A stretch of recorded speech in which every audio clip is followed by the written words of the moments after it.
Hello, everyone, and welcome back to the We Know Love Island podcast here on RHAP. Today, we are talking about Love Island Games, Season 2, episodes 6 through 8.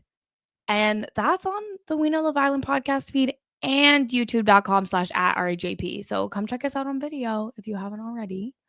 I'm, of course, Kirsten MacInnis, joined as always by the great Brian Scally. Scally, how are you? Hello. I'm so good. Excited to be back here talking about Love Island Games Season 2, which I feel like has been off to a pretty strong start. I feel like I've heard a lot of buzz about this season. People are talking about it, maybe not as much as Love Island, but certainly a whole bunch for a Love Island spinoff. So I feel absolutely great diving back in here. But Kirsten, I have a question. Okay. Love Island Games Season 2, Episode 8. Was it for you as good as it was for me? Because I was considering it to be potentially maybe the best Love Island Games episode, period. I mean, high bar for sure. Sure. Um, it was cinematic. I think that all of the best episodes of Love Island Games have one very specific thing in common: duels. Whenever the duel happens, that is when you know that that episode is gonna hit. I really liked it. I thought it was really good. I thought we had drama, we had friendship, we had just like awkward. Everything was so high stakes this episode, and it was big names in like the current zeitgeist of the franchise. It was big names in this current season. It was OGs having to go against each other. It was friends having to go against each other. I just want to say, like, snap, snap, snap. Thank you to Isaiah and Nicola. You made a great decision. This was so fun for me. Yeah, and I mean, we'll get to it, but I do think that this was the best strategic decision as well for both Nicola and Isaiah. So, snaps all around. I agree. I'm happy people are playing the game. I think we talked about Mhm. it last time. Okay, this is let's say 40% Love Island, 60% game sometimes here. And so if it's going to be that, well, then I want to see people playing the game hard. And I feel like they are leaning into it. So I'm very happy. And can I say, just as we begin, how much I love Nicola down. And like me and Josh both, when we're watching the episodes, are like, we like her. She's so cute. She has a great personality. Like, she's just so fun, and I'm so glad we're getting the opportunity to see more of her, even though she hasn't, clicked romantically as much with anyone. Yeah. I agree. I do think that this probably was the big breakout of Nicola in the last 3 episodes. I think that she was kind of a starring role in every episode, whether it is from her being eligible to go home and stressing about that, her having to make decisions, her feeling the fallout of those decisions. There will be many, many times that she comes up over the course of this podcast. Absolutely. But we do have to go back. We have Please. to go back to Sunday night, where the last thing that we had seen, of course, was Chris and KK put Solent and Mert into the bottom and eligible for America's vote, which we then shared our votes on the last podcast. And we came back to the fallout of that Yeah. because Mert's It not was happy that Chris put him in. It was dramatic for sure. It was just little groupings of 3 or 4 all talking about, okay, how do you feel about this? Are we going to be okay? Or to get through this? And I think for Mert, the most frustrating part, which I understood, was okay, Chris is coming in here saying, game, game, game. I'm not concerned about romantic relationships. But then when it comes time to vote me in, you use the excuse of, well, you're not in a romantic relationship with your couple. And it's like, well, couldn't I say that about you because you're refusing to engage in the romantic relationship part for the most part? Even if you feel some type of chemistry between you two, you are having a 6'8" arms length between you and KK at all times. Yeah, but and this is the thing. That's not why they put you in the bottom, Mert. That's why they said they put you in the bottom. There's obviously a USA alliance. Like, let's be Yeah. so clear. You are on the bottom because neither you nor Selena are from Love Island USA, and so you're not in the alliance, which is playing the game, but obviously they're not going to name the alliance. Yeah. Yeah, I do think that there is a world in which it's just like, Mert, like, I like you, but unfortunately, our other friends were the ones who were eligible. We weren't going to put you up. And you don't have to say it so explicitly, but, me and Josh are really close. Like, KK, like, we're all close. So it was a terrible decision. There was no right decision. But blaming it on the friendship of it all, we're Justine and Josh romantic at this point. Yeah. Maybe Chris is an oracle because he saw it coming. Who knows? No, I don't think that he saw it coming. And once again, still not loving Chris, but that's fine. Even like Johnny's upset because he is up for elimination like day one. Just so much stress.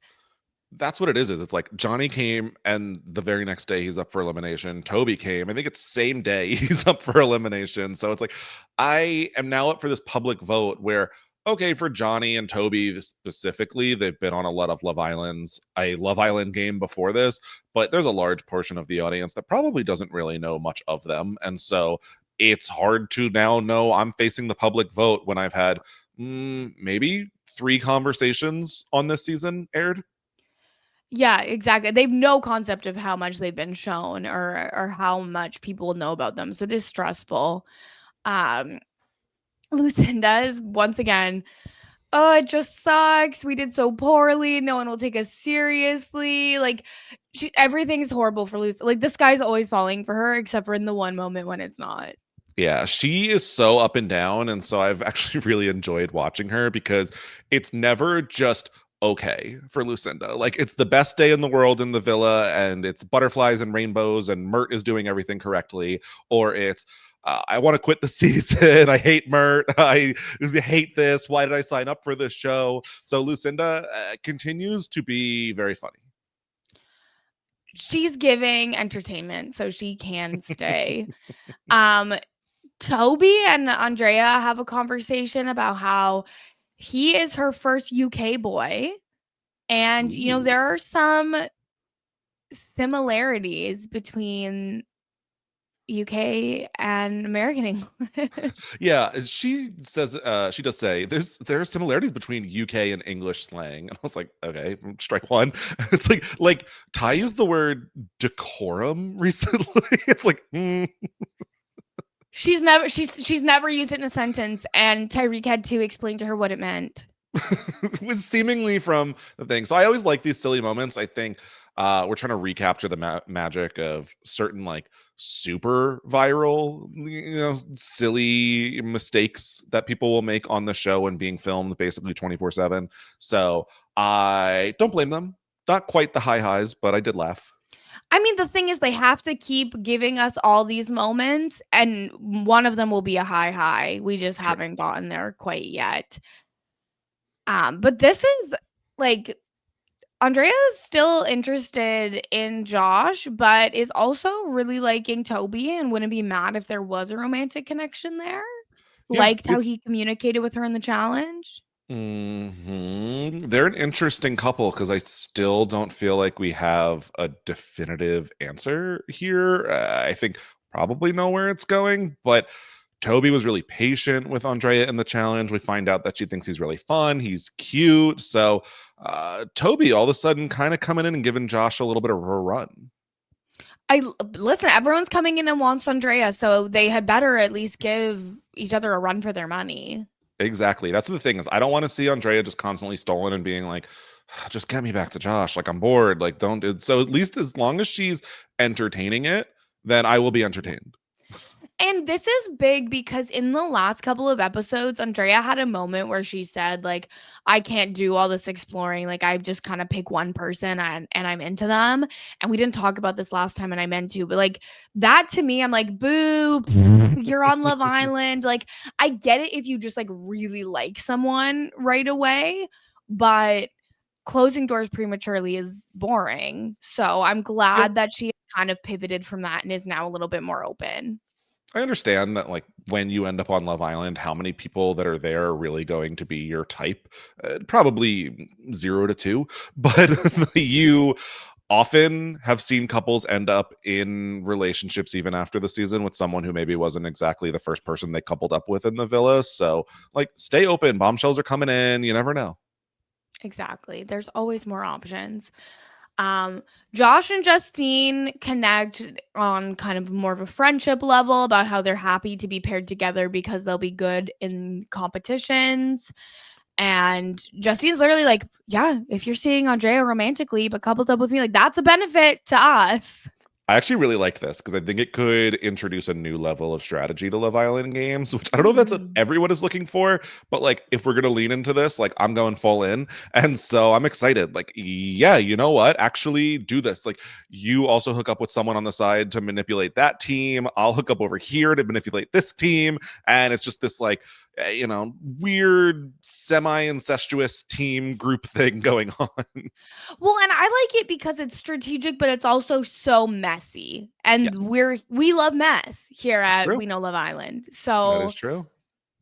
it's important. Tyreek and KK also have a little bit of a flirt, but she does not want to kiss him again after what happened last time, which is fair. That's his fault. This to me felt like the end of Tyreek and KK, where she has put in the work with Chris. They've gotten on a better page. And as much as Tyreek and KK are continuing to flirt, she's saying to him, like, you continue to put, whether it's 1 eggs, 2 eggs, like eggs in a lot of different baskets. And I don't want to end up going home because of that. So I'm good with Chris. I like Chris more anyway. This is fun, but I'm not going to continue progressing things physically because that doesn't make sense for her. One, was this the moment where we get a confessional from KK where she's like, he's a menace. Get rid of him. Where'd you find him? He's such a menace. Which I loved that confessional.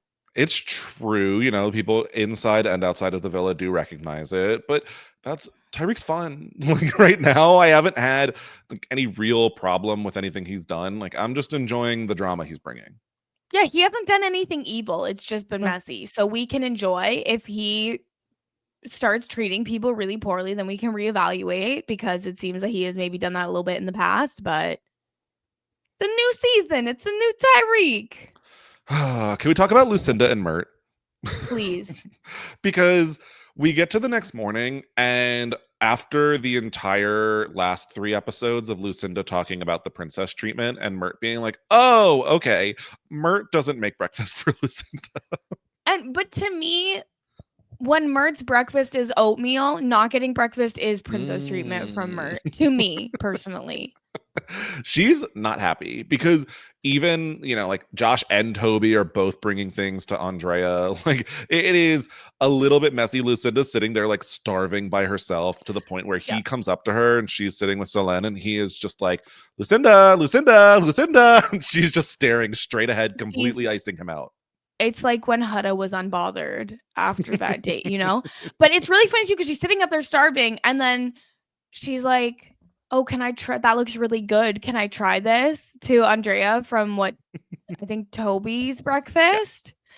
And she's like, oh, yeah, do you want that? You can have it. Like, I've already eaten. This is my second It's my third breakfast. breakfast of the day. Like, feel free. And yeah, she's just like totally ignoring him. Solène is on the other chaise next to her. And so Mert's kind of like talking to Solène, trying to get, I thought Lucinda's attention. And Lucinda's like, I'm starving. Bye. And just I walks thought it away. was I thought it was really cute while she was still sitting there, how he was like, "Oh, like were your cuddles good last night?" And she's like, "Yeah, they were amazing. Why are you asking? Because you're jealous?" He's like, "No, I just wanted to tell you I also had amazing cuddles. Isn't that right, Solène?" And she's like, "Yes, yes, we did. My partner in crime." Like they're cute, even from Solène and Mert not really being the best coupling up until this point. I feel like they've hit like a good stride.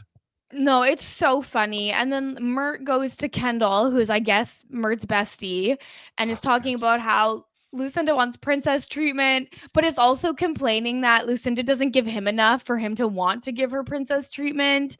And Kendall's like, Lucinda's the type of person where you have to put in more effort than her at the start, and once you've won her over, then you will be rewarded. But you've got to do stuff for her. And then Kendall does your favorite thing in the world, Look, sets up a little mini date with yoga mats on the dock mm-mm. for Mert and Lucinda, and then Mert brings Lucinda over and says, and she's like, "Did you do this?" He's like, "Yes, it was my idea, and I did it by myself." I think this is hilarious because Mert is the type of person you can tell where Kendall even calls him out. He's like, so what you're saying is before you give princess treatment, you want prince treatment. And he kind of like slyly smiles and is like, yes, like I do. And I think that Mert probably gets prince treatment on the outside world, but like that's not what's going to happen here.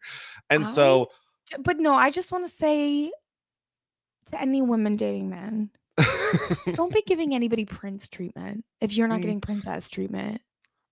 And I think, you know, whatever whoever's boat is floated, whatever. But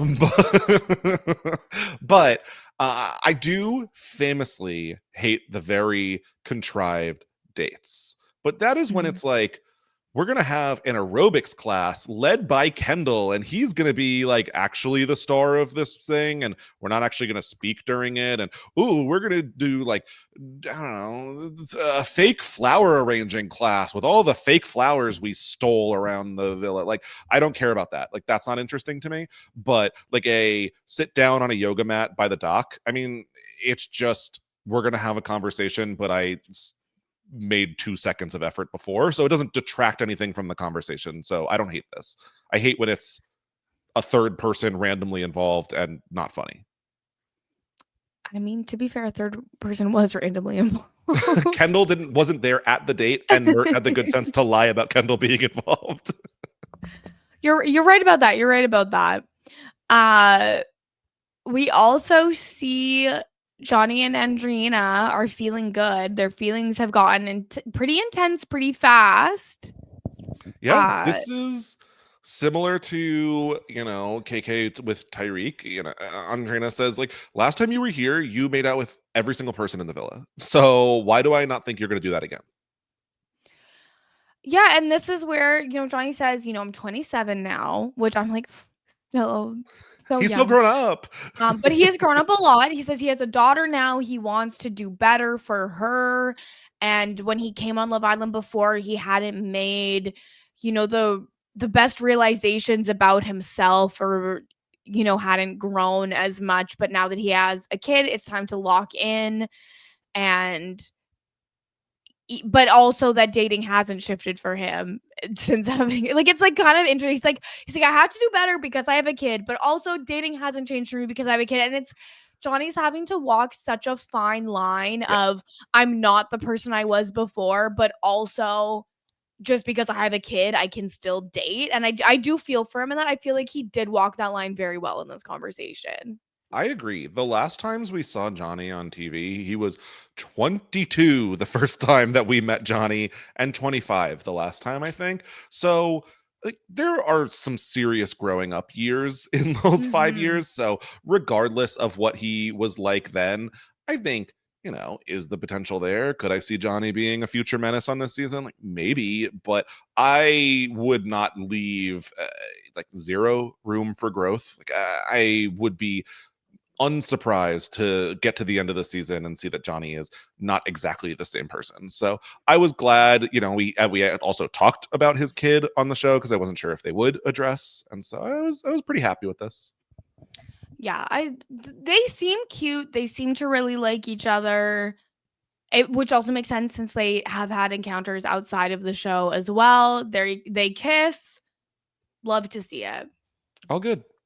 All good. Now, there is also, I mean, we get the most brief, are Isaiah and Celine going to be a thing? But that doesn't last long. Spoiler alert. I loved when Celine starts talking about how much she loves dinosaurs and talking about like which dinosaur she was yesterday, which dinosaur I was like, this is so cute. Like, finally we're getting to see just a crumb of personality from her, and I liked it. I really liked what we saw.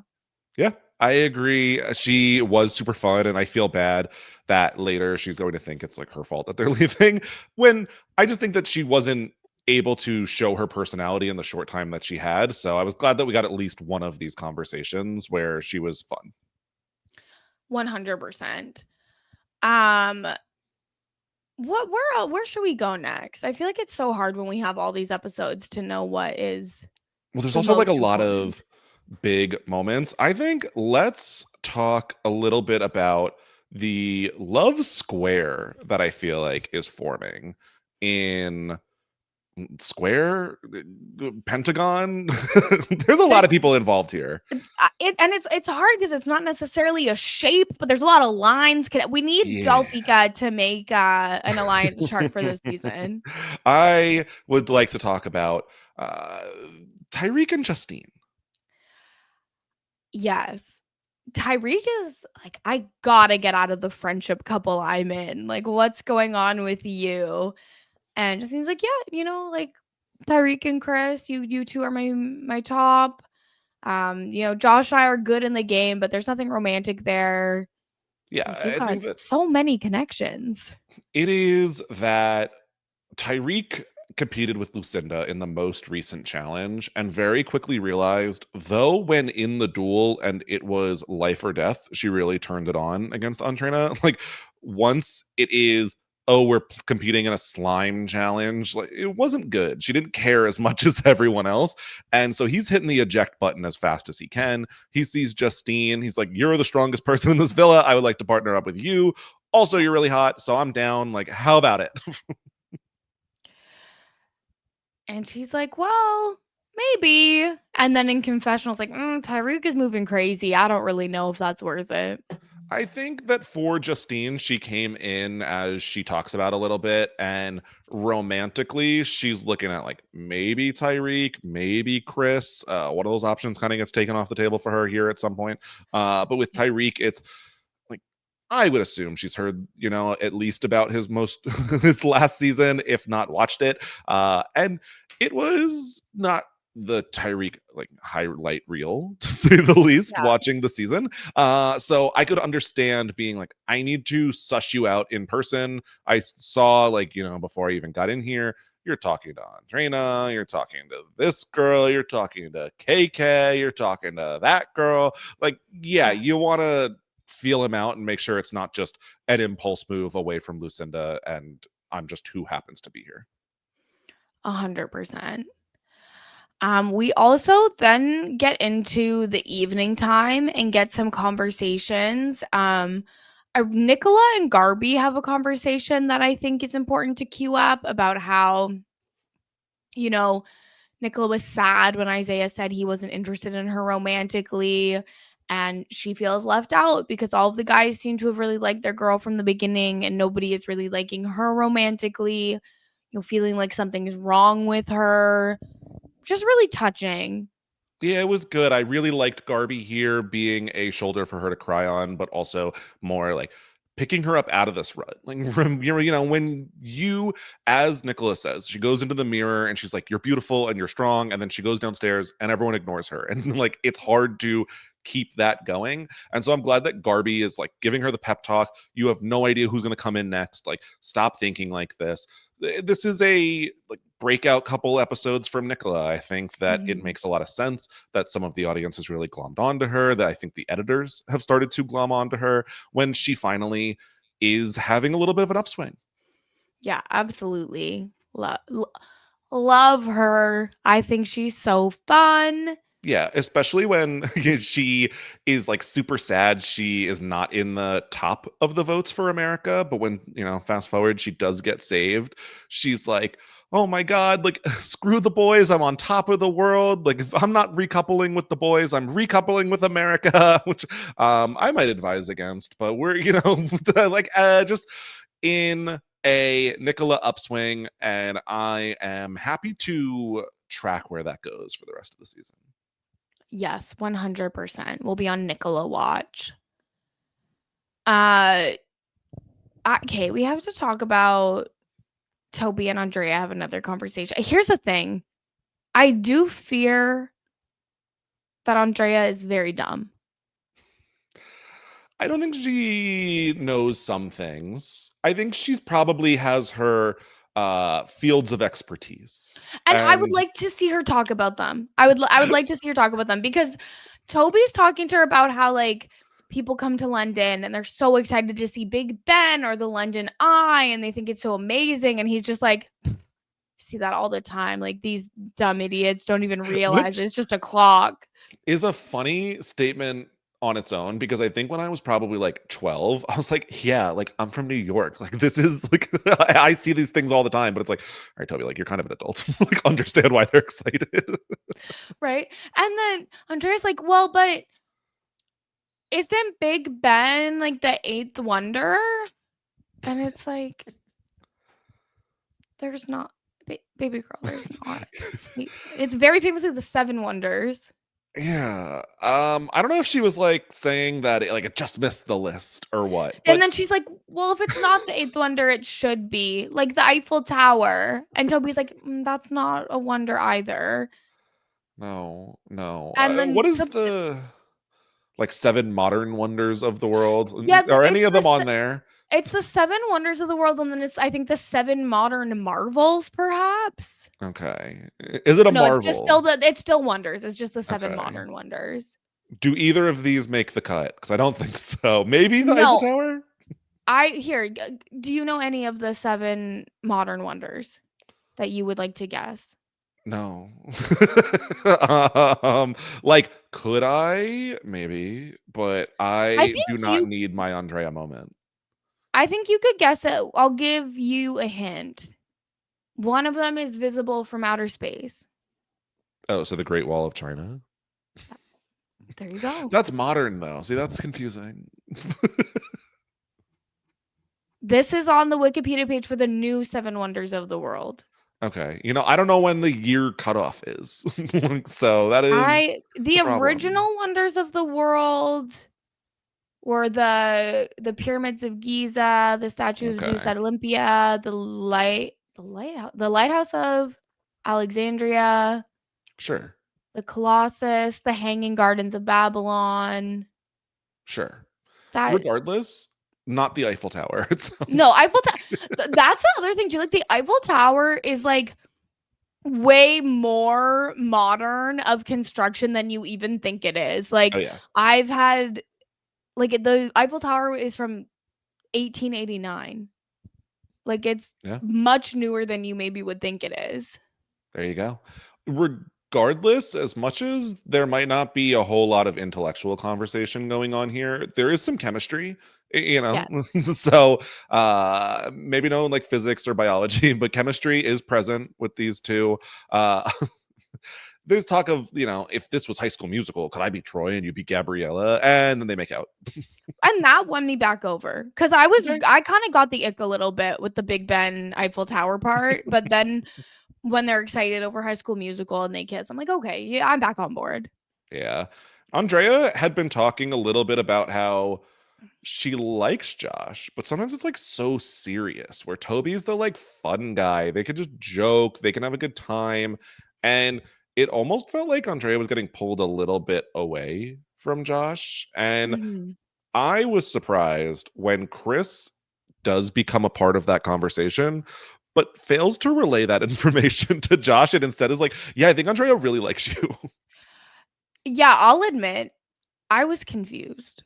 Because they're such good friends. Why are you setting him up for failure here? I also, what do you mean Chris and Josh are good friends? They just met. It's been 3 days. You're like, Please.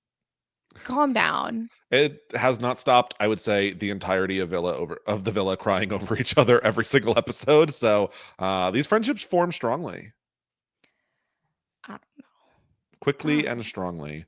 Regardless, when we finally do get to the dumping, Ariana comes in. She's going to reveal the couples that received the most votes of the 5 that were eligible to be eliminated. And first couple to be saved, Andrina and Johnny, She squealed. I mean, Andrea has never been safe before, right? Not that I could remember. I feel like she maybe was immune for an elimination and then this. So I don't think that she's like used to coming out on top in the America's votes. No, I don't think that she is. No. And then Lucinda and Tyreek also safe. Not an American couple, but a UK getting the love. So I think people probably Yes. were a little surprised to see, on the US audience that two non-US contestants were safe, leaving Toby and Andrea, Isaiah and Nicola, Mert and Selene as the bottom three. Yes. And one couple will be going home, which I really wish it wasn't a couple going home. I really wish that it had been just like one man, one woman, and not necessarily from the same couple, because I feel like each couple, someone's going to leave where they had a plot line and had story, and then that just kind of got cut off. And I know that's part of Love Island games. Anyone can go home at any time. It's not as much precious about your faves, but I didn't love this decision. I felt like this was the most likely couple to go home in every scenario, even if they were just like a man and woman will go home, choose one of the three, like of the other Islanders. It was always going to be them. So pretty much from the moment that Chris and KK put them up to be eligible, I was saying goodbye to Mert and Selene. Yeah. So that's unfortunate. But what did you think about the little twist here where the Islanders will not pick? In fact, they will be selecting a gift, one per couple.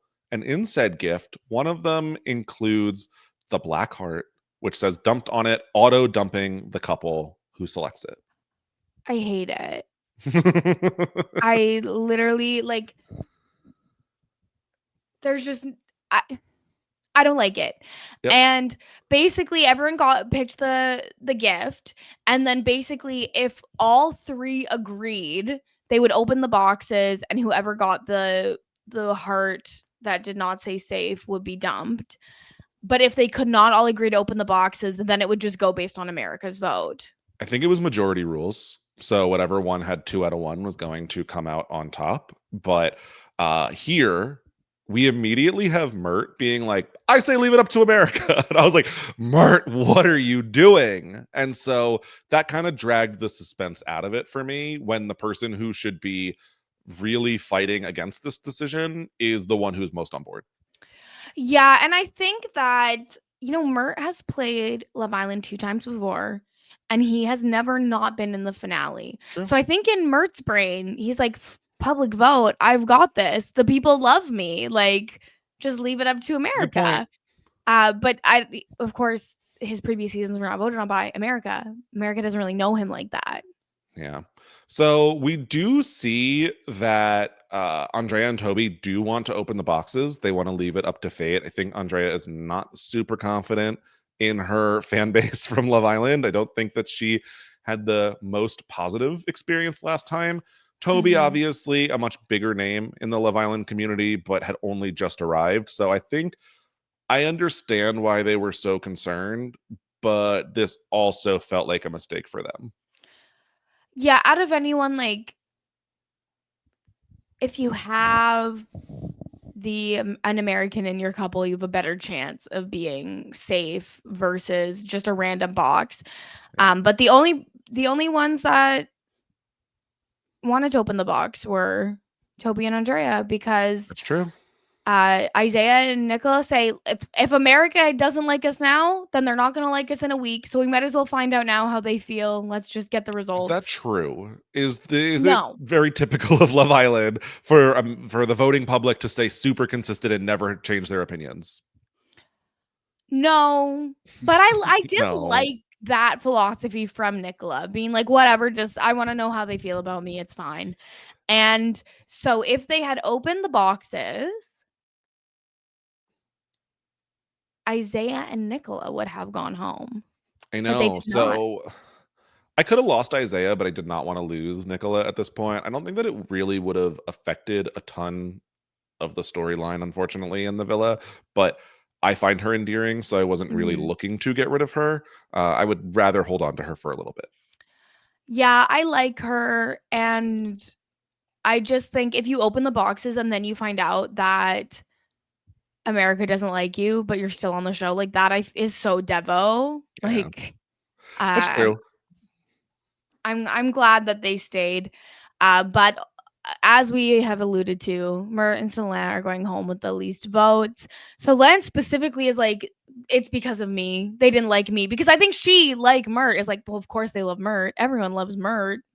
I wonder if it was Mert had a longer time on the show, so maybe they got By to know like him an better. hour. He was on for a little bit longer. He had the storyline with Lucinda, and I think that probably if Mert and Lucinda were a couple, they would have had a much better chance of getting the vote because there at least Yeah. there's a storyline for, and I would feel a reason to vote for them rather than this random pairing of two people who I like both of them, but I don't feel anything for them as a duo. Yes, that's fair. Yep. But Lucinda's upset. Yet another thing has gone wrong for her in Love Island games. I will say Lucinda is really upset, and I did not expect Mert to be tearing up as he has to leave Lucinda behind. I Mert says he knows that love doesn't have a language. Hello? Okay, I'm gonna need some people to track Mert and Lucinda on Instagram. Like, are they together in a 3 months? Because I was surprised that we're leaving on this high of a note. I think Mert and Lucinda will have 1 to 5 beautiful nights of passion. Yes, Uh, I yes. I Regardless, don't know if it'll go past that. I was sad. Lucinda lose her boy. Kendall loses his boy. Like it's over for them. And so I'm glad that at least they have each other to comfort each other and mourn Mert together. Yeah, they can mourn Mert. Mert will be waiting. He does say he will. We'll see about that. Lucinda's like, okay, well, back to the dark side for me. Time to be competitive. Okay. Which is real. I think at a certain point, like, is Lucinda going to find a second connection here that's going to start lasting outside of the villa? I feel like she almost should go all in on Mert. I mean, I don't know that what they had was all that strong. I think it's better than she's going to be able to form in the next like 12 days that are left on the show. Yeah, but I mean, she was there for less than 12 days with Mert, so Sure, but she is going to have less options moving forward. There's going to be like 5 more people that come in max. no, that's true. Well, we'll see. So, regardless, let's remind ourselves that Chris and KK are the ones who did ultimately put Selena and Mert in the bottom, like in the bottom 5 couples. So they do feel a little guilty, but I think they're correct in when they say like if a different couple had gone home, like we still would have been really upset. We still would have felt really crappy. So we kind of just got to move forward. That's just is what it is. I feel like because it was like Solana and Mert were safe until Chris and KK put them in the bottom. And so I think that this is the thing where, sometimes in these games, you have to do not the most savory things and you'll be responsible for actions. And sometimes people have trouble with the fact that they are responsible for the things that they do. And I feel like they were just using this conversation to make themselves feel better. Like, oh, well, no, it would have sucked no matter what. It's like, well, but it sucked in this specific way directly because of Yeah, your decision. So fair I don't enough. know. And like, I think it's fine to feel bad about it. And it's fine to say whatever you need to say to make yourself feel better about it. For sure, for sure. I will say something I did not see coming was while Justine is not giving in to, her desire to potentially kiss Tyreek because that might be messy, she's still kind of feeling left out of all of the kissing that's going on in the villa, which leads her to, at bedtime, get under the covers and start making out with Josh. What? Okay, they discuss this the next day. They talk about it. And Justine in confessional's like, it's that kind of thing where you've never really had something with someone and then you do it and you're like, oh, that was really good.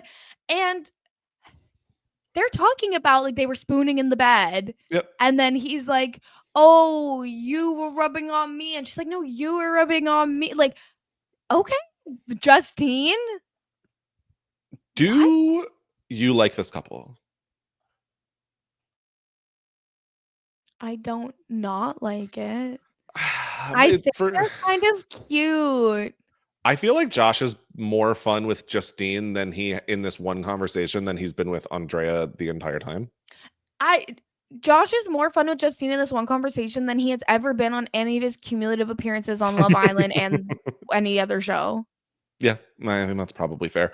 And I don't know if that's just because I like Justine, so I'm biased, but Yes. I also am thinking I'm putting it up to the fact that like they've known each other outside of here. She was on season 2, he was on season 3. I'm sure that they've met a big handful of times, or at least a decent number, and have swiped up on an Instagram story and messaged back and forth. So there is more of a relationship here, even if that relationship is friendship. So there's more to go off of here.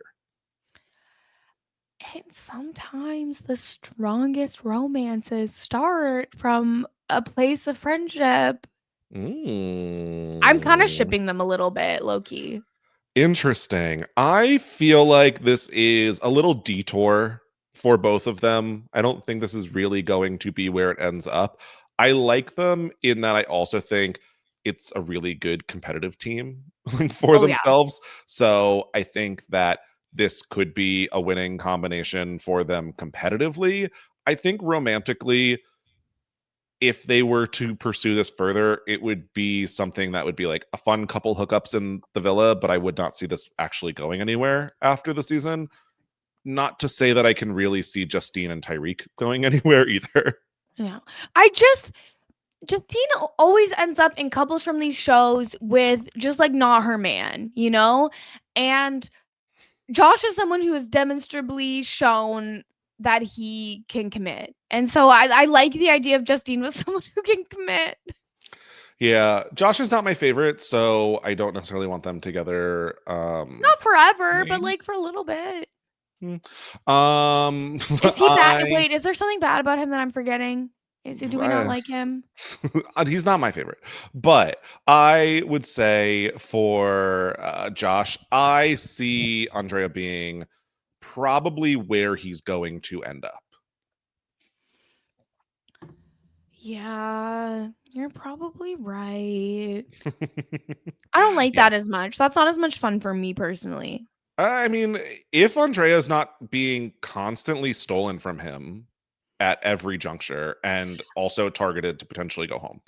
I no, and again, Andrea, beautiful woman, clearly strong in the challenges, Yeah. but I am like, I don't get it. I don't see it. She seems nice. I don't have like a strong dislike. I think that probably anything is the like social media after the season as to why I don't come in with like the, woohoo Andrea. I'm so excited to see her back after. But I'm not hating them as a couple. I like agree that it's a little boring. And the fact that she sees that too makes me not really see a super long potential. But Well, and I think for right now it makes sense.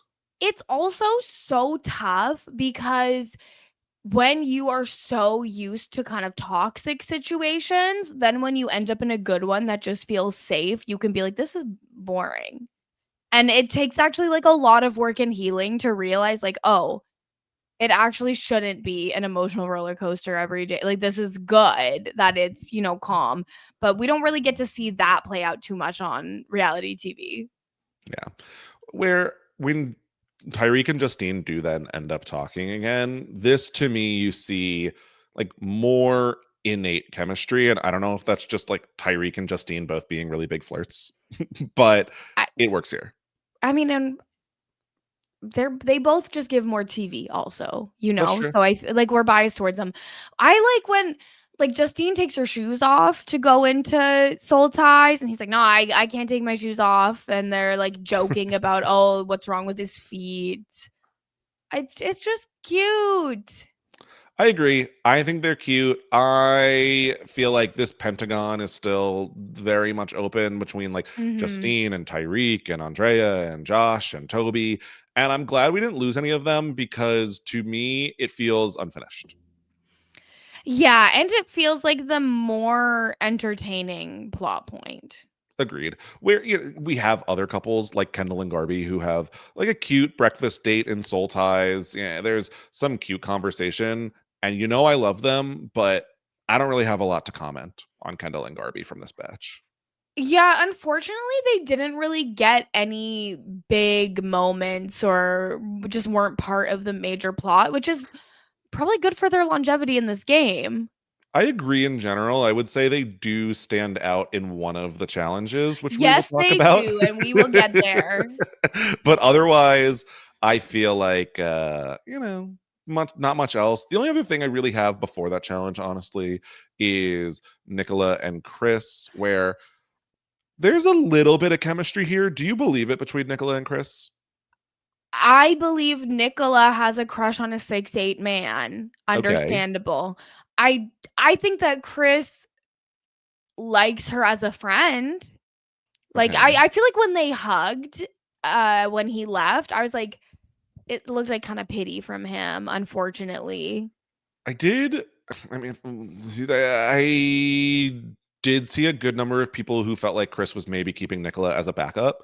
And so that was potentially it. But I don't have reason to suspect that it was fully dismissed. I think that very early on he expressed interest, being like, no, legitimately, like you were my number two. Like I liked KK, but if I was not with her, I was 100% picking you. So I think that there has been, I don't know, like genuine interest between the two of them, but I think that Chris was always going to choose the game over Nicola and was always going to choose KK over Nicola. So that's like very little attention left to give.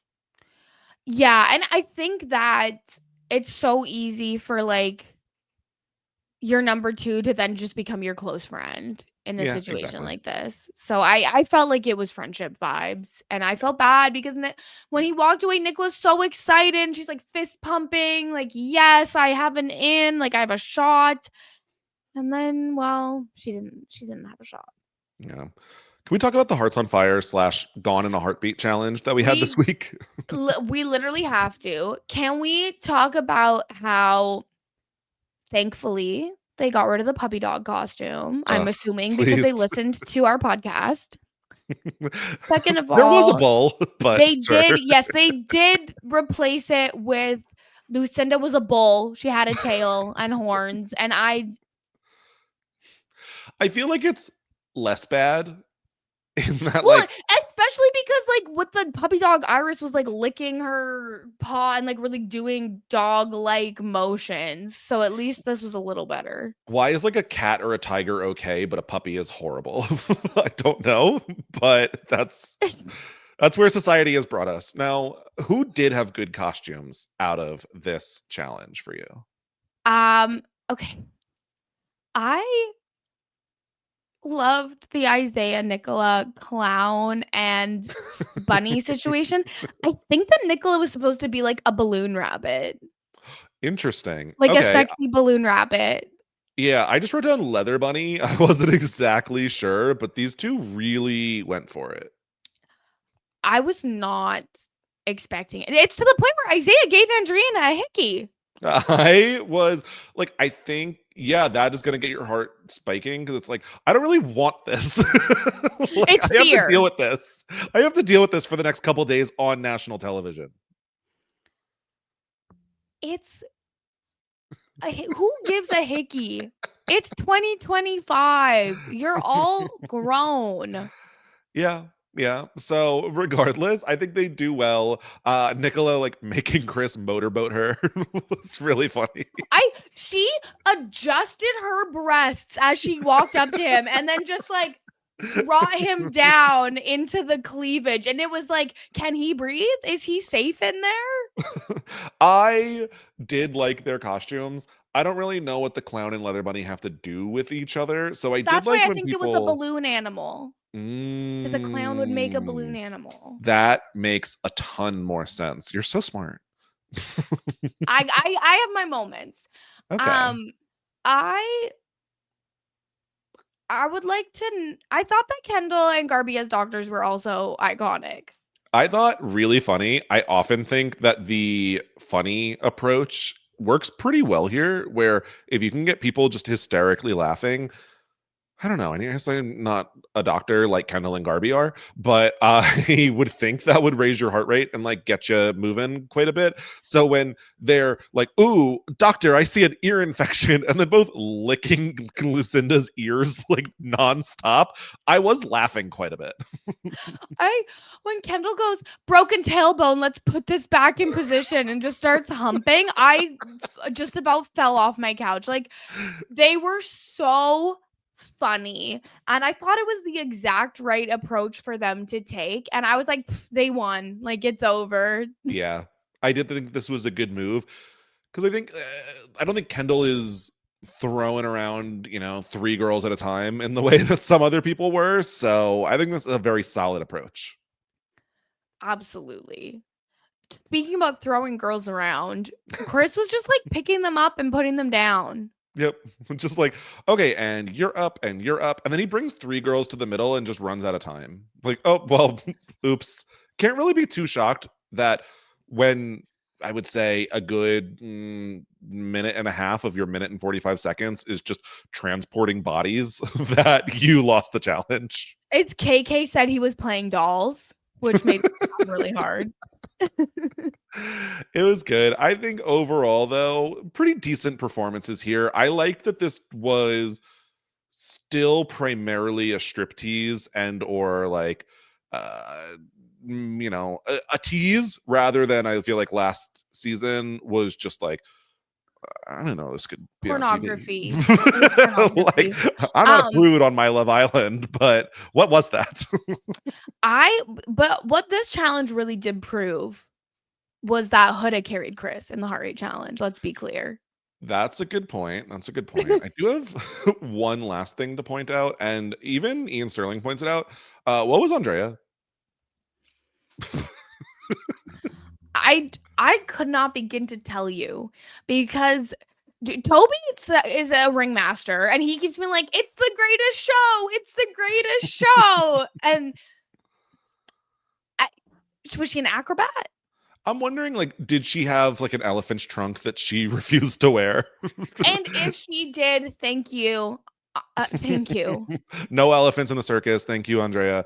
I did like Ian the next day being like a ringmaster and a microwave burrito. Like there was really not a lot of other things that she could have been. She could have been a baked potato.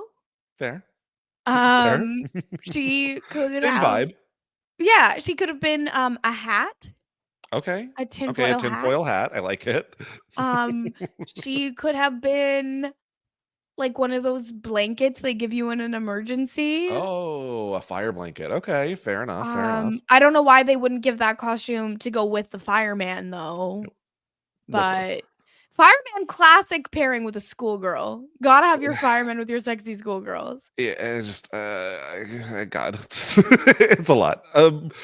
I think the usual move. I can't believe anyone is ever like, oh my God, we're surprised. They bring in bombshells. Yes. We have Marvin from Love Island France season 1. He was their first ever bombshell. Got another professional basketball player in the house, and he won. He won Love Island France, and then he left Love Island with a person.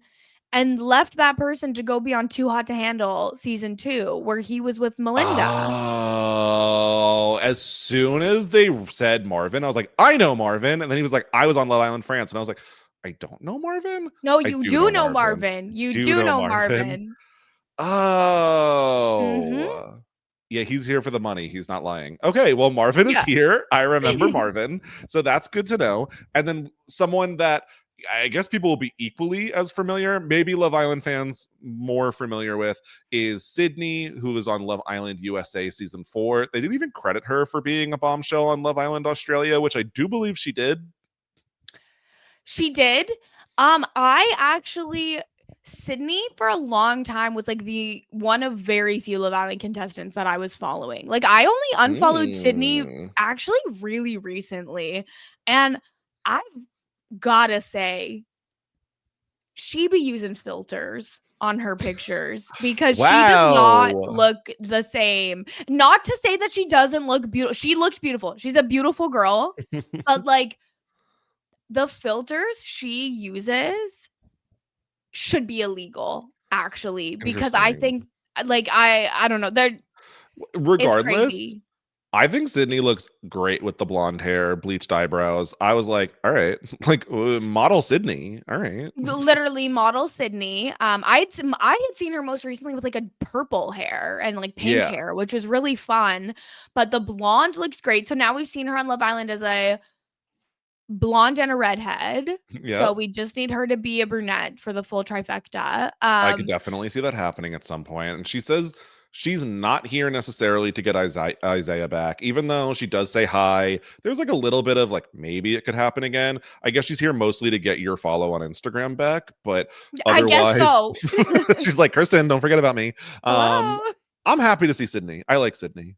I like Sydney. I think that she was a fun personality when she was on. And look, guess what? I followed her again. We're back. We're Yes. back, baby. I thought she was so fun on Love Island USA season 4. Like her and Isaiah had a really toxic Yep. relationship, but I do feel like he was the problem. Mhm. And I feel like she gave really good responses. It was so funny. She was like putting whipped cream in her coffee every day. Like she was just so unserious. And I'm excited that she's back. I do have to disagree about the blonde eyebrows. Like I know it's very high fashion, but they're so blonde. She kind of looks like she has no eyebrows, which to me Hmm. is giving scary, spooky Halloween. All right. I think she looks great. I was like, Sydney's going to eat up the runway to get into the villa. But regardless, I'm happy she's here. I think we have yet to have a conversation between Sydney and Isaiah outside of like, we'll talk later, but I'm still happy. Yeah, absolutely. And I liked how she skipped over him, but also just like gave him a hug and said hi, which It was honestly, kind of cute. that could have got his heart rate going more than anything. He looked terrified. It was kind of cute that she didn't like completely ignore him, but just stood him up to think she was going to do something and just gave him like a friendly hug. I was like, wait, this is so wholesome for Love Island. What if they get back together? I mean, it's been 3 years. Isaiah is what, like, still only 24 years old, but Sydney is only maybe 25. They're still pretty young, but again, lots of growing in those 3 years. So I wouldn't be mad at it in the way that if there were some other classic toxic Love Island couples, I would be like, what the hell are you doing? Run for the hills. Don't you remember? With Sydney and Isaiah, I think I'd be like, eh, just do it again. Why not? I'd be here. I mean, yeah, like if like Cassie and Leo got back together, I'd be like, whoa, whoa, whoa, whoa, no, no, no, no, no, no, no, no, no, no, no, no, no. Sydney and Isaiah, maybe it's love. He took out his earring. Maybe You he's don't supposed to know. now. You don't know. I would also I watch don't know. Cassie and Leo back together, but regardless, It's so fun how it plays out on social media because it's literally like day to day. They followed each other. They yep. followed each other. They're live on Insta. They blocked each other. Like that was such a roller coaster. But Mhm. we do get the results of the challenge, and I don't think we need to go through the who got No, not at everybody's all. heart rate up the most. That's a lot. But the winners of the challenge are Nicola and Isaiah, and the bottom three are Ooh. Andrea and Toby, KK and Chris, and Andrina and Johnny. Which is tough because we have two couples who were just eligible last night Yeah. for elimination, immediately told that they are eligible again, and the power couple from last round. So this is a like whiplash in a couple different directions for these Yes. people. And again, during the challenge, when it was KK and Chris's turn, everyone was like, okay, stop, stay calm, be like as stoic as possible. Don't react. We don't want them to win again. And so that definitely fed into it. And I think that also fed into Andrina and Johnny because people were trying to do the same Yep. thing to them a little bit. I was floored that Andrina and Johnny were in the bottom three because she was doing the damn thing. She had my heart rate up, I'll tell you. Yeah. I think there were people who were really good at this challenge. Like Sydney when she walks straight out and just spins right on the pole. Who was it? Andrina who sat someone down and then spun around their head on the pole. I'm trying to remember if it was her or Andrea. Just like some decent moves here. I think the pole is a good prop to have added here. And Yes. I will say I was also surprised at this bottom three, but not entirely upset. I think this is an interesting, although like two of the couples were eligible just recently, it does feel like these are three like top tier, pretty strong couples that are now having to fight to stay. These are big couples and these are people with options. Yep. So it's no matter who goes home, it's a big loss, really. Yep. Now, for Sydney, we find out she's also has another person in this house that she has maybe lipsed before. That person being Toby. I don't say lips also. It's a thing. First Sorry. and foremost, don't say that ever again. UK and English slang, we're bringing it here. They're lipsing. No, don't say that. And the last time they saw each other, I guess, was the Love Island game season 1 premiere party.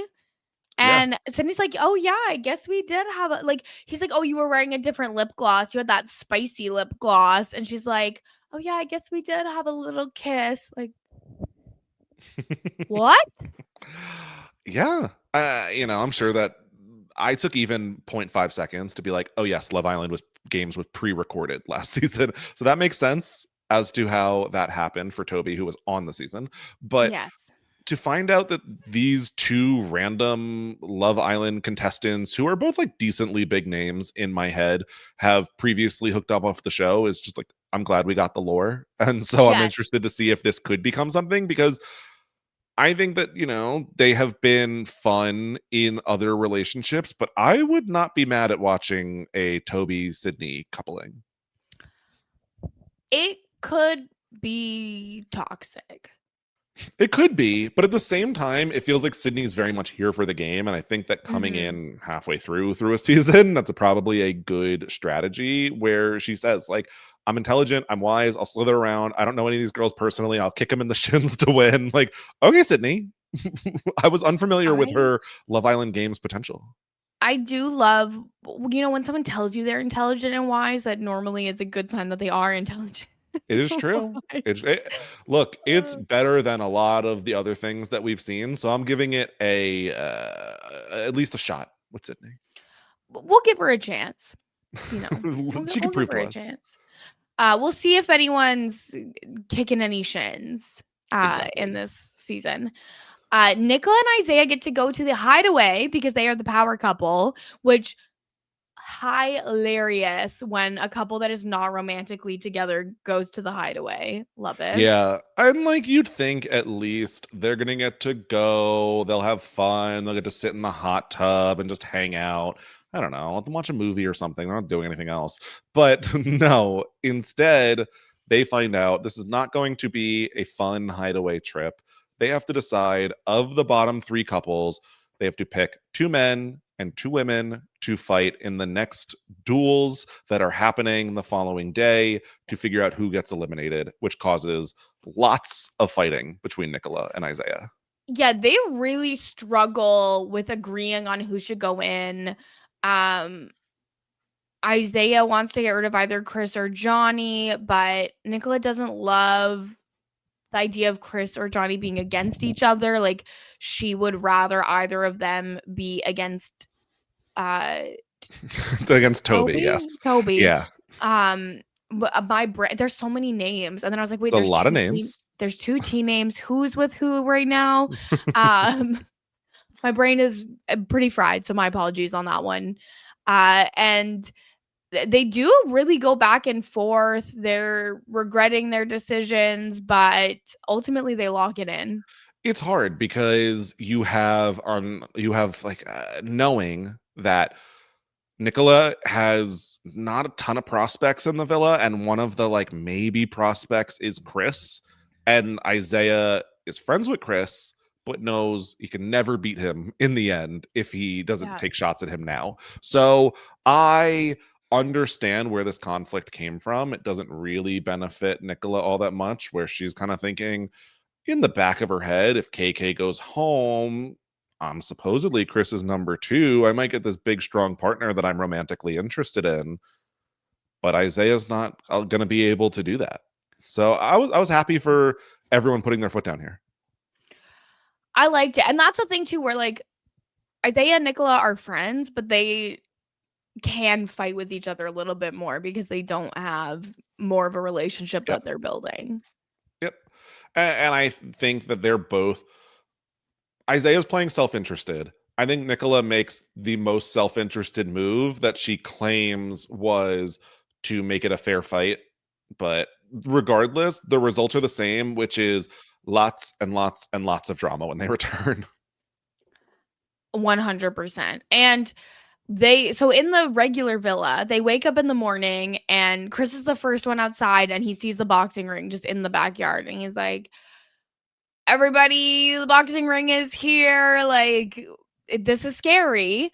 And this is where they all find out Nicola and Isaiah decided who will be dueling, and the duels will be Johnny versus Chris and Andrea versus KK.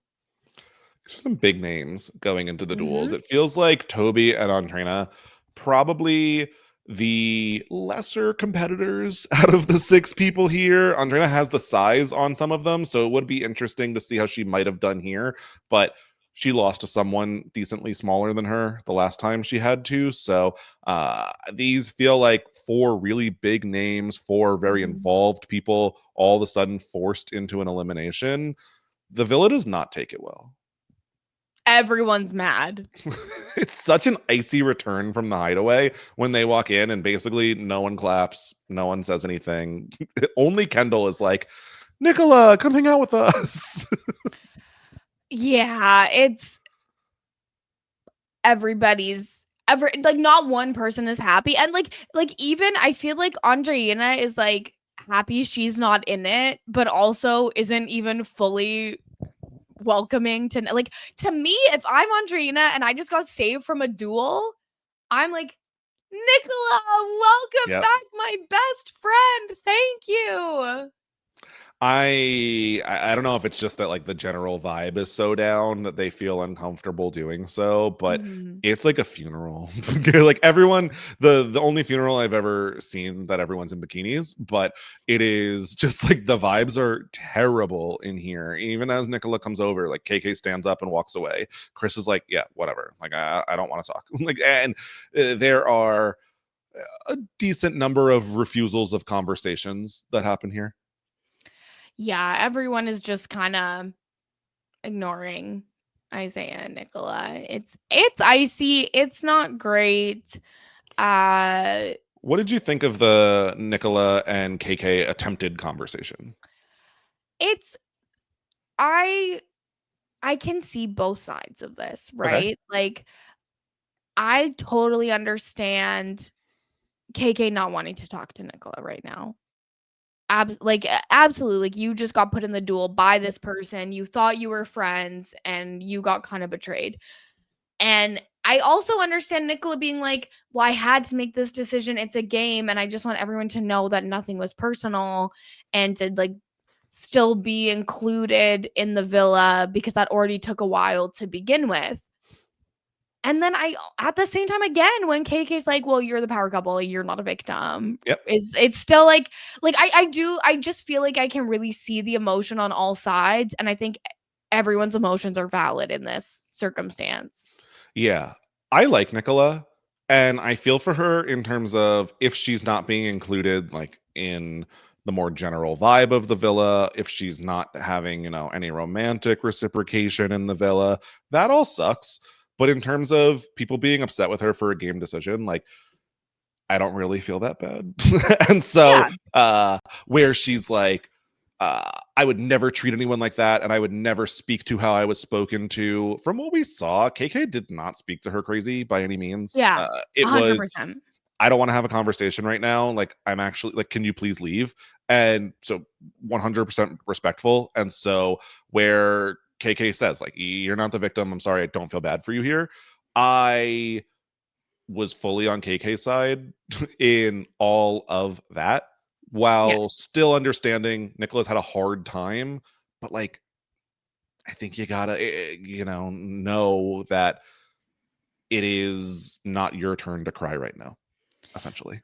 Yes. I think that's a very good, very, very good way to put it. And yeah, when Nicola got in the confessional, was like, oh, I would never treat anyone like that. Then I was like, do I have to rewind this show? Because Yeah. nobody, like, what do you mean?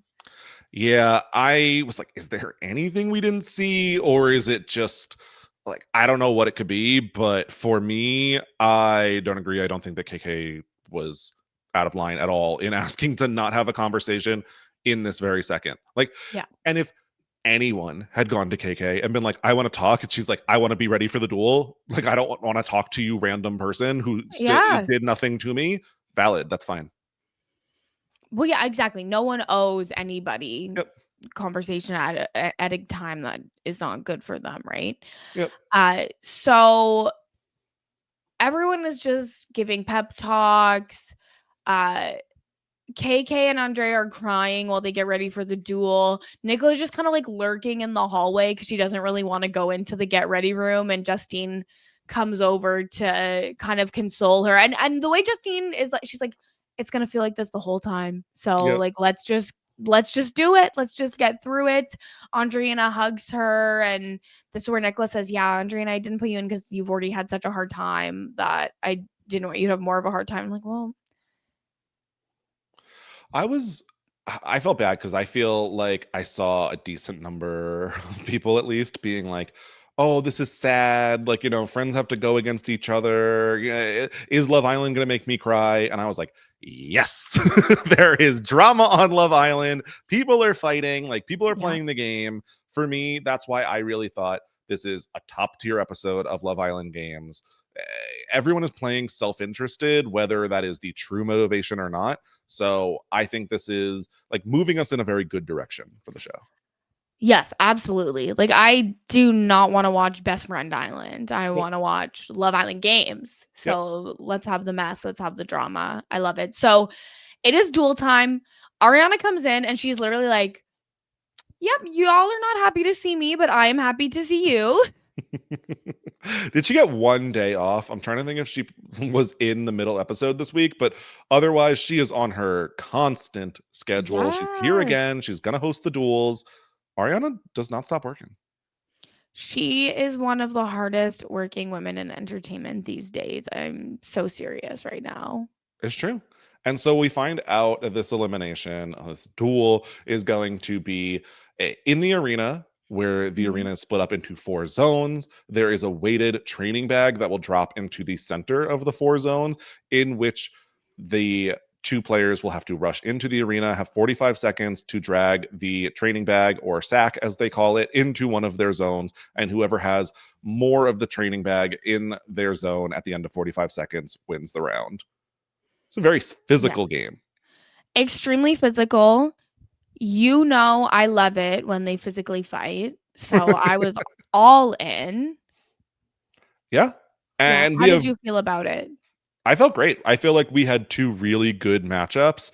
I in watching the first matchup of Andrea versus KK, it's really back and forth for round 1. They're So back and forth. right, and it ends up where Andrea wins round 1, but it didn't feel decided. They're both making like clever moves. They're Mhm. fighting really hard. And so I thought this was a good matchup until round Yes. 2 goes a little bit more in Andrea's direction. Yeah, so in the second round, KK chooses to use a different strategy rather than just wrestling the whole time, which I actually thought could have been a really good strategy of just Yeah. letting Andrea pull it into the corner, wait until closer to the end, and then make your move. But unfortunately, waiting also saved Andrea's energy at the same time as it saved KK's energy. And so KK was just not able to pull it out. And again, like in sports like boxing, wrestling, all that, there's weight classes. And Yep. KK is so small in comparison to Andrea that Like, that's a struggle. I don't have a clear size comparison to go ahead and match that up. I do think she's definitely smaller. And I think the problem is where the like wait and pull at the last second requires you to either time it extremely well, which even Mhm. when KK finally was pulling, she was kind of struggling to get traction, considering she Yeah. also does lose her shoes during this matchup, which is like, all right, this is kind of over at that point. Um, when you're the smaller person, your better bet is probably to tire them out. Like if you have a higher endurance because that's Yeah. really your only other option. And so I kind of felt like we knew what direction this was going to go in once we reached round 2, but still a good fight. I enjoyed KK very much on this season, even in the middle of the Mhm. 2 rounds when Ariana's like, "What does it feel like to go against your best friend?" And she's like, "I have no friends in this competition." Like, go KK. I was Yes. rooting for her. I was rooting for KK as well. I thought that it was just so fun. Like, she's just so fun. I Yep. feel like she does, but at the same time, though KK does, she brings more TV wise. I think we can Yep. all agree. She was pretty locked in with Chris at this point, and so I was kind of fine with Andrea staying because she has a little bit more romantic intrigue.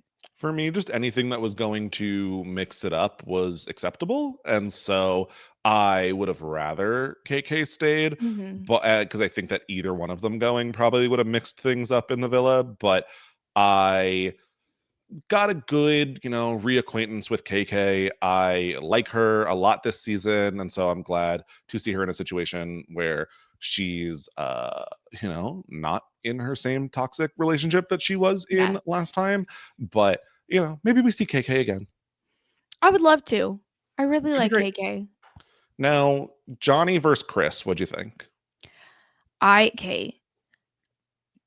You see them standing next to each other and you're like, "Oh my god, is it David versus Goliath?" Like you forget that Johnny is a big muscular dude Big boy. next to Chris, who is 6'8" and Yep. at least semi-professional athlete, right? And so I was like, okay, well, Chris has this. Like, Johnny doesn't stand a chance, like, just based on the size differential. And especially after seeing how Andrea took out KK with their size differential, I was like, okay, Chris has this. So, color me absolutely shocked when Johnny wins round 1 and gets the bag, like the weighted bag away from Chris. I was absolutely floored. And It then, was it was really impressive because Chris is doing really well here where mhm, he's like positioning his feet so that when Johnny pulls up, he's like pulling Chris with the weight of the bag. And then Chris like forces himself onto his back and just yeah. pulls Johnny with him. Chris was doing really, really well. Even like a spin move that brought him like from Johnny's positioning to totally off balance. As much as Mhm. Chris like had the size advantage, he was also using good techniques. Absolutely. Yeah, he was playing very strategically, using his weight to his Yep. advantage. I was like, "Oh, it's over. It's over." And Yep. then Johnny gets the W, Out and of it's like, nowhere. "Okay, well, Chris will just win the next 2," is how I'm thinking. And then all of a sudden, we get the bad news. Chris Yeah. broke his finger. This sucks. You never want to see someone go out on an injury. I will admit that I was rooting for Johnny going into this Mhm. elimination. I think Johnny is still a little messy, someone that I have more familiarity with. It's just a better TV personality, in my opinion. Yeah. But you don't want to see someone go out because they got injured. And I think, even if Johnny says a win's a win, I think that we can mostly agree this was not the ideal way that we wanted to happen. No, but imagine if everything had happened exact same except Chris had won the first one. And then at the end, Ariana goes, "Well, medical said you can't complete it. And so based on the record we have, well, Chris, you won. Johnny, you're going home." Like that Crazy. would I'd be pissed. I think they might have had to like reevaluate it at that point because I want to know like is Chris's finger broken? Is it popped out of place where it needs 24 hours to heal? Like what was the diagnosis at this point? Because he's not if it's broken, he's not going to be better to compete in the next Yeah. mission all of a sudden. So they're lucky, I guess, that it worked out in the scoring this way. But uh now all of a sudden we're losing a full couple. Chris and KK, last week's power couple, going home together this time. It's crazy. I also liked how Chris was like, "Well, it's not worth losing a finger over." It's like, Chris, you're not gonna lose a finger. It's I not don't gonna fall know. off. God, body horror stuff. Ugh. Like it's you're not gonna lose it. I mean, I guess if you twisted really hard, but that No, no, no, don't. No. mm-mm, mm-mm, mm-mm. So yeah, regardless, I was also glad to see that while I was on Chris and KK's side of you don't have to Mhm. have the conversation in the moment if you don't want to, I was glad to see that they included them making good with the people that threw them in. Chris has a conversation Yes. with Isaiah. KK pulls Nicola aside. It's like, don't worry about it. It's fine. I totally understand. Yeah, she's basically like, "I was never mad at you. It's a Yeah. game. It's okay. Like that's fine." And that it also made the previous conversation better in retrospect too, because it's like Yep. obviously KK didn't have to talk to her in that moment, but it's good to know that there was really no hard feelings there. Even like if KK had been like, I'm furious at Nicola in this moment, and then at the Mhm. end, like, I think you just got to give people space to be like a little upset. And even Yeah, if they don't act perfectly, but they do come back and are like, sorry, I shouldn't have done that. Like, I don't have a huge problem. So, 100%. yeah, like, good on Chris and KK. Sad for KK in particular to go home, but I feel like two people who were very involved in the season. But I like that the stakes are very high, and this is just the Yes. escalating of them. This is just what happens when the stakes are high. Exactly. But I also do like that they're leaving together because as much as they did kind of have, some other options, I never really believed that they were actually going to pursue them. And Ooh, so so, you do you think that they will pursue each other outside of the villa? um, I think they could have 1 to 5 passionate nights. I don't know. I could see this being a thing. It felt like the whole time Chris was really holding himself back.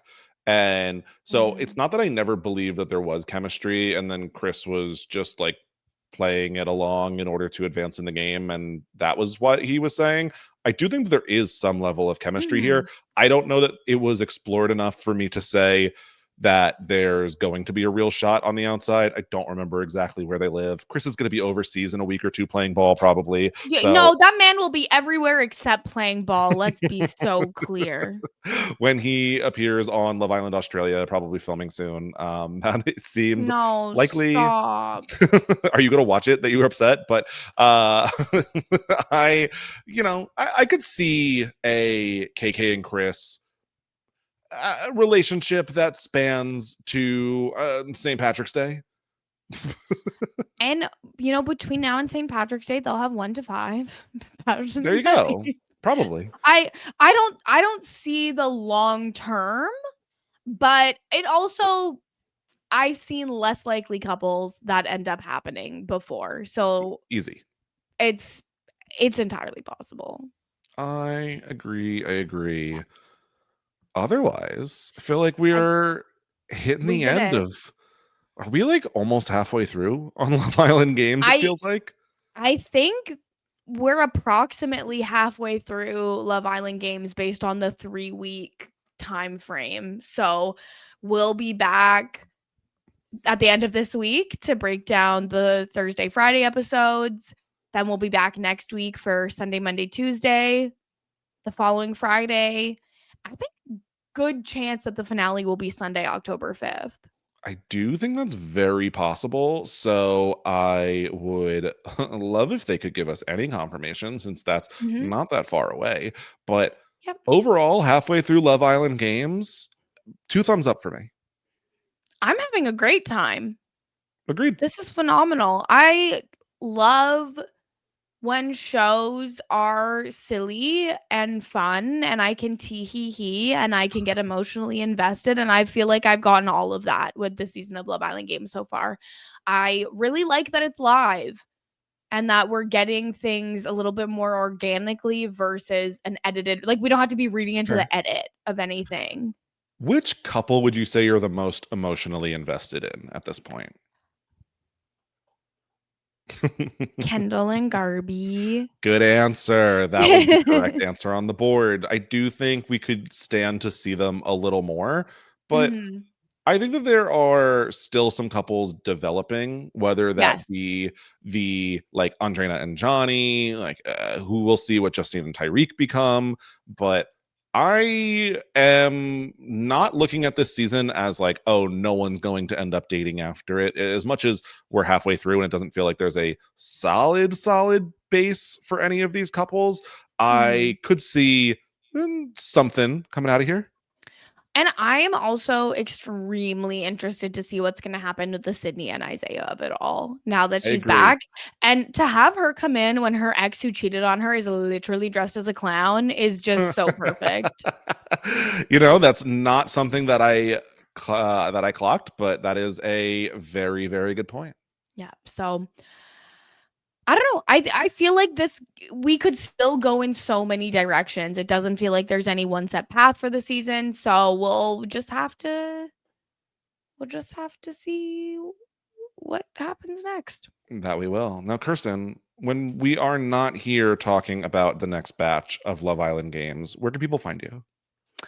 Yes. So this week I was on the slop for RHAP patrons talking about Big Brother mess, which was very, very fun. I also joined Chappelle on Nothing But Netflix this week talking about LoveCon Revenge, which was also very fun to talk about. And you can listen to myself and Sasha Joseph on Mess Magnets talking pop culture, celebrity gossip, trending topics, all that jazz.